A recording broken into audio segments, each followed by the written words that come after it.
welcome to IMS UC TV. And today with us we have a very special guest with us, and she is Dr. Mala Kapoor, Director Principal of Silver Line Prestige School. Welcome, ma'am, to our show. So, as we all know, you are a very famous personality amongst us. So, we would like to know about your journey from the scratch, like how you started this school, and nowadays it's among the top schools in Ghaziabad. So, please share your journey with us. Sure. I had just finished B.Ed, and I was 29 that time because there was a big 9 years gap after my graduation to B.Ed. And then I wanted to work in some good school, like my mom was a teacher. And I applied in a school where they said, no, your mom and you cannot be in the same school. So my mother said, okay. My teacher, rather my English lecturer, she said, why don't you start a school, because you have new ideas and I know you'll be so good. You're multi-talented and multifaceted and all. So that gave me a lot of confidence. And then I started with the guidance of my mother. She was in education all her life. From the day we started until today, there was no looking back. We opened a branch in Kavinagar. Then I kept the school till primary only, because my mentor, Dr. Neeraj Bala, who was principal of my college, she said, if you really want to enjoy and be always creative and happy, do not go beyond primary. And she was so right, because the day I started the senior branch, I started feeling stress. So now I will say the creativity has gone, or the creativity is still there, but I'm not able to use it as I used to do it, because there are so many other factors that we have to keep in mind. And time anyways is only 24 hours in a day.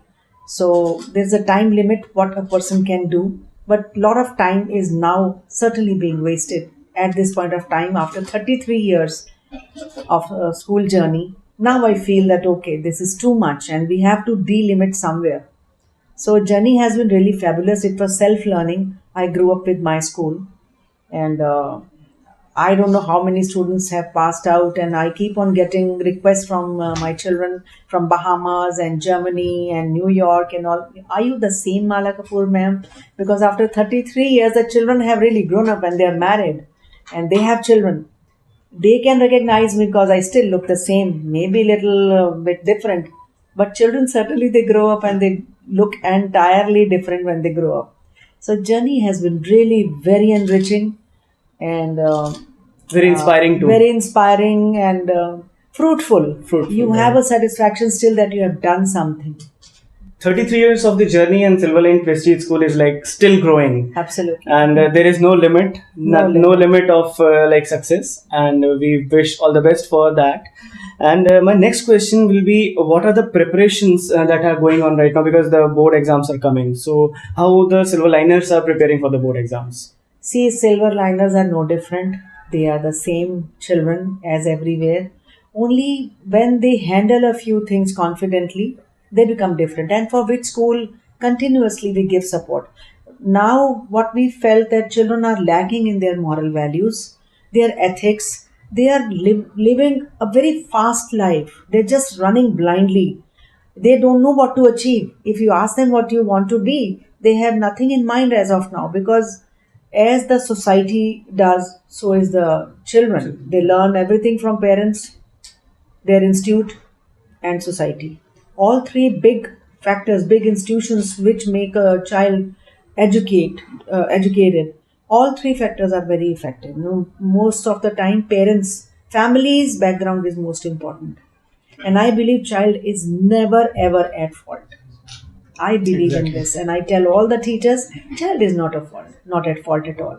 Fault is with the parents, which is not in our control, though we try to convey the right way, but then there are differences and there is a limitation. But we do whatever we can.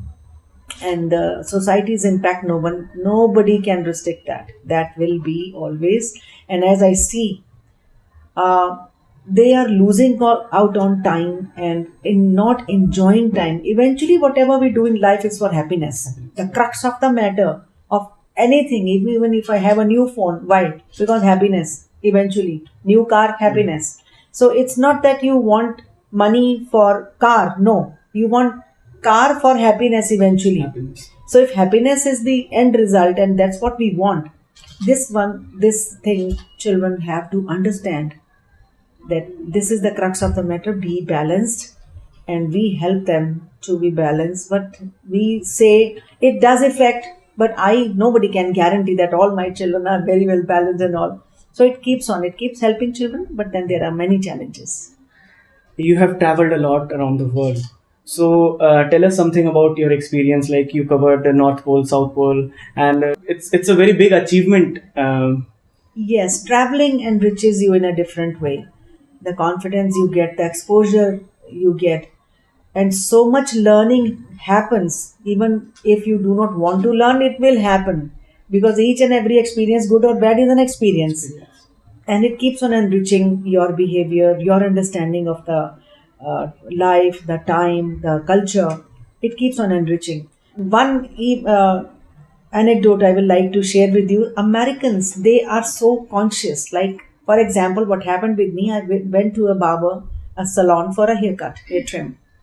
And he kept on asking me, is this enough? Is this enough? He asked me throughout my hair trim, because they are so conscious कि अगर गलती हो गई तो sue नहीं हो जाए. The customer can sue us. What did you do? Or make a scene, or make a fuss, or call the police. This is what you done. So that kind of culture is there. And Italy, when I went and I needed a hair trim, this guy will not listen to me at all. He is so confident. Mamma mia, you are beautiful. Wait. Let me make you more beautiful. Mamma mia. So this is the culture, that how they are confident. They know that this is their job and the customer doesn't need to explain it to them. And Americans are so scared. This much, that much. And it not all the time in America it happens. So different experiences make you feel so different. So that was a good experience for me. Like, we know that you're a very good singer. And how was your musical journey when it started? That journey started at the age of 2 or 3 with my mother, because she also sings, and she was a sitarist also. So I started learning harmonium and sargam from my mother, later on many teachers. And then in college, school, I studied classical music till BA, and Prayag Sangeet Samiti also. So I keep singing whenever. I do not practice. I'm so sorry. There's no time for any riyaz. But I do sing, and that's a beautiful thing. I think if everybody wants to sing, who doesn't love music? What are the facilities that students are given at Silverline Prestige School for music? Oh, we have very good teachers, very good department, quite solid. Like, there is a teacher who knows many instruments and singing also. And the other one is a rhythm master. Then we have a strings player. So we give children, and apart from the regular music, the songs and whatever they have to learn, we have school band also. Okay. So that is doing very well and making mark. And children also, singers. I have produced many singers who have really making the mark in the field of music and recording. And one is obviously you are the main one. And there are many singers, Aishwarya and Akanksha, and lovely children. They are always interested in music. So music is life. Music is life. So here's a life lesson that you must include music in your life to make life more happier. Absolutely. My next question to you, ma'am, what is the most adventurous thing you ever did in your life? Okay, you have asked my favorite question. For many years, I wanted to do skydive, because once, if you are a sports person, you always have that spirit, that daring thing in you, that you are not scared. So, and I wanted to skydive, and this year at the age of 61, I did skydive in Fiji. I went to Australia on a study tour. I was there for 4 weeks. So out of that 4 weeks, I just stole 4 days for Fiji, and I went. And whenever I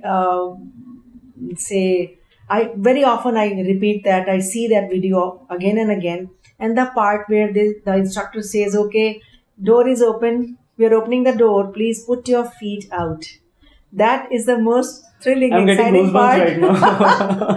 So when you put your feet out and you stand on that plank when it's ready, and he says, "Okay, chin up, because you have to go this way down, not the headways or feet down, Right. but body down. Body down, right.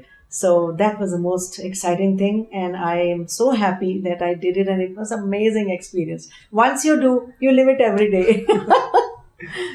So it was amazing talking to you, ma'am, and we thank you for your precious time. Thank you. You're watching IMS UC TV with Ritvik Das. Thank you. Thank you.